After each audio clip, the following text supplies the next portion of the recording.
Web traffic and law enforcement channels worldwide are to be monitored for evidence of SCP-4666 activity, and particularly for cases of stalking or reports of anomalous phenomena involving families with young children. Should a Christmas event be suspected to be in progress, the nearest containment task force is to be dispatched to attempt containment of SCP-4666. Standard humanoid first-class protocols apply. Media coverage of family deaths attributed to SCP-4666 is to be suppressed or falsified to make said death appear as non-anomalous home invasion murders. Forensic evidence of SCP-4666-A instances collected by non-Foundation agencies are to be confiscated and witnesses amnesticized. SCP-4666 is currently believed to be a single, exceptionally long-lived humanoid entity of unknown origin. Survivors of Christmas Eve events typically describe SCP-4666 as a very tall, between 2 meters and 2.3 meters, elderly male of European descent with an extremely emaciated appearance. The entity always appears completely naked, even when observed outdoors in freezing weather. Though the nature and extent of its anomalous properties remain uncertain, SCP-4666 appears capable of instantaneous or near instantaneous travel to any location north of 40 degrees north latitude, and possibly to any location on Earth. SCP-4666 activity occurs exclusively within a period of 12 consecutive nights every year, from the night of December 21st through 22nd to the night of January 1st through the 2nd. This period is known as SCP-4666 active phase. During this phase, in what are termed Christmas events, SCP-4666 will appear at dwellings in one or multiple locations north of 40 degrees north latitude. In all known Christmas events, these dwellings have shared the following characteristics: isolated rural location, home to a family with at least one child under the age of 8, and situated in an area with snow cover lasting throughout the duration of the event. The Christmas events consist of the following general progression: nights 1 through 7. Children will report seeing SCP-4666 in the vicinity of their family's dwelling. The entity will typically be observed watching the dwelling from a distance, such as from across a nearby field or from the edge of a neighboring forest. In some cases, children will report waking up at night to find SCP-4666 watching them sleep through a window. Nights 8 through 11. Family members, including the parents, will report sounds of footsteps coming from the roof or the attic. An extremely unpleasant odor will also frequently be noticed inside the dwelling. No cause for these phenomena will be found. As a result, parents will often begin to suspect that their family is being stalked, or even that their dwelling might be haunted. Night 12. Over the course of the night, one of two scenarios will occur. The first, and most common, is that SCP-4666 will kill all members of the family save for one child under the age of 8, whom it will abduct. SCP-4666 will inflict incapacitating injuries to family members while they are sleeping, then herd them into a single room of the dwelling where it will proceed to kill them in view of each other. The method of killing varies with the event and typically be preceded by some form of torture, which appears to serve a ritualistic purpose. In the second scenario, which has occurred in roughly 15% of known Christmas events, SCP-4666 will not harm the family. Family members will report hearing footsteps inside their dwelling during the night, though no signs of forced entry will be found. In the morning, children will discover presents at the foot of their beds. These consist of toys cruelly crafted from the remains of human children.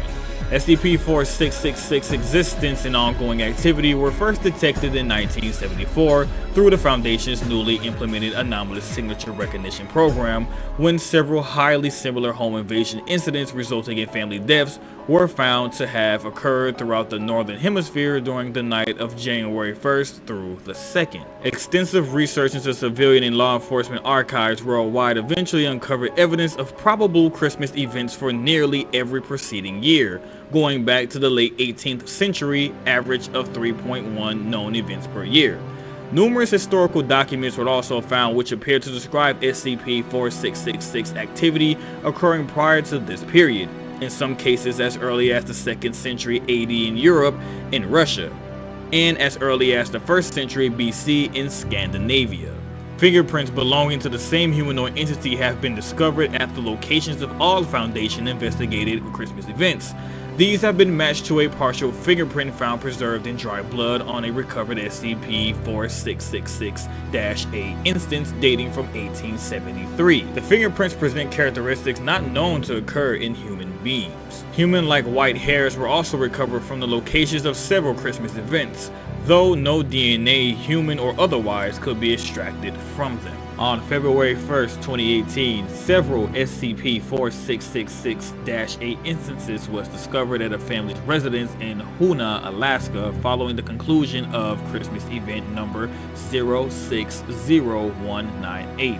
Among these instances was SCP-4666-A-0960, which consisted of a crude life-size doll made from the emaciated body of a female child, to which the following modifications had been made. A dress made from various pieces of dirty, discolored clothing had been sewn around the body and in several places into the body's skin. The mouth had been sewn shut with thread made from human tendons, and the lips painted red with a solution consisting primarily of human blood. Fingernails of another child had been glued over the body's fingernails with pine resin. These had been painted red with the same human blood-based solution. 3 of the body's fingers were missing.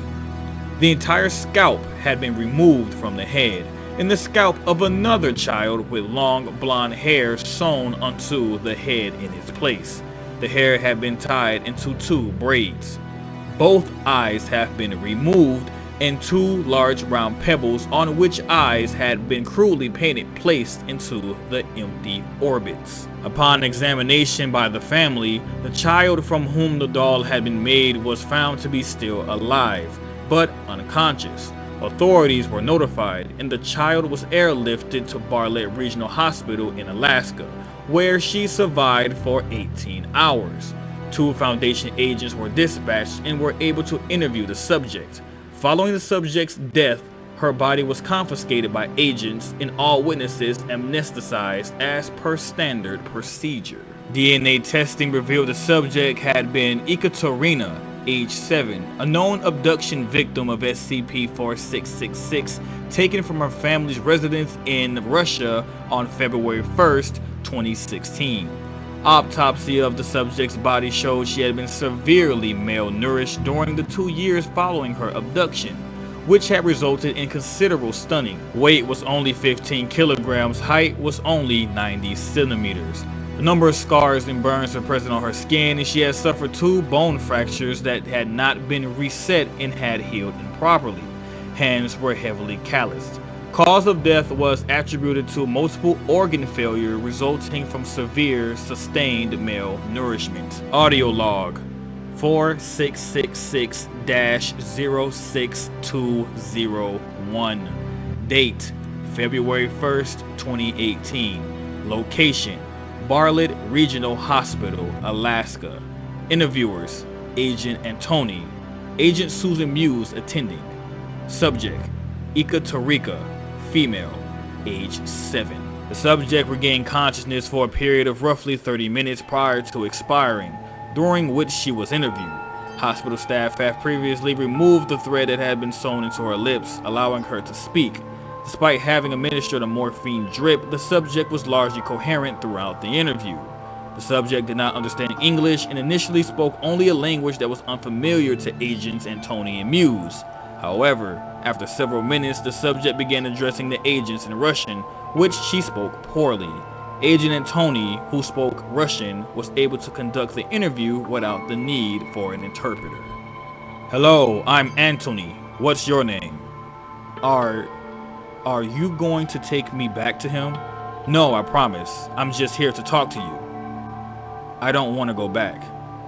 You don't have to. You're safe now. Can you tell me what happened to you? Do you remember the night he came to your house? I remember. He hurt Mama and Papa and Ketcha and Anna for a long time, and they were bleeding. After they stopped screaming, he put me in his bag. His bag? He had a big bag. Other children were in the bag too. I think we go to other houses. I hear people screaming outside the bag all during the night. Each house he put another child in the bag. Then after the night he takes us away. Where did he take you? Underground. Deep. Underground? You mean in a basement? Deep. Everything earth and mud and ice. Bones everywhere. Everything cold. I can't sleep because it's too cold.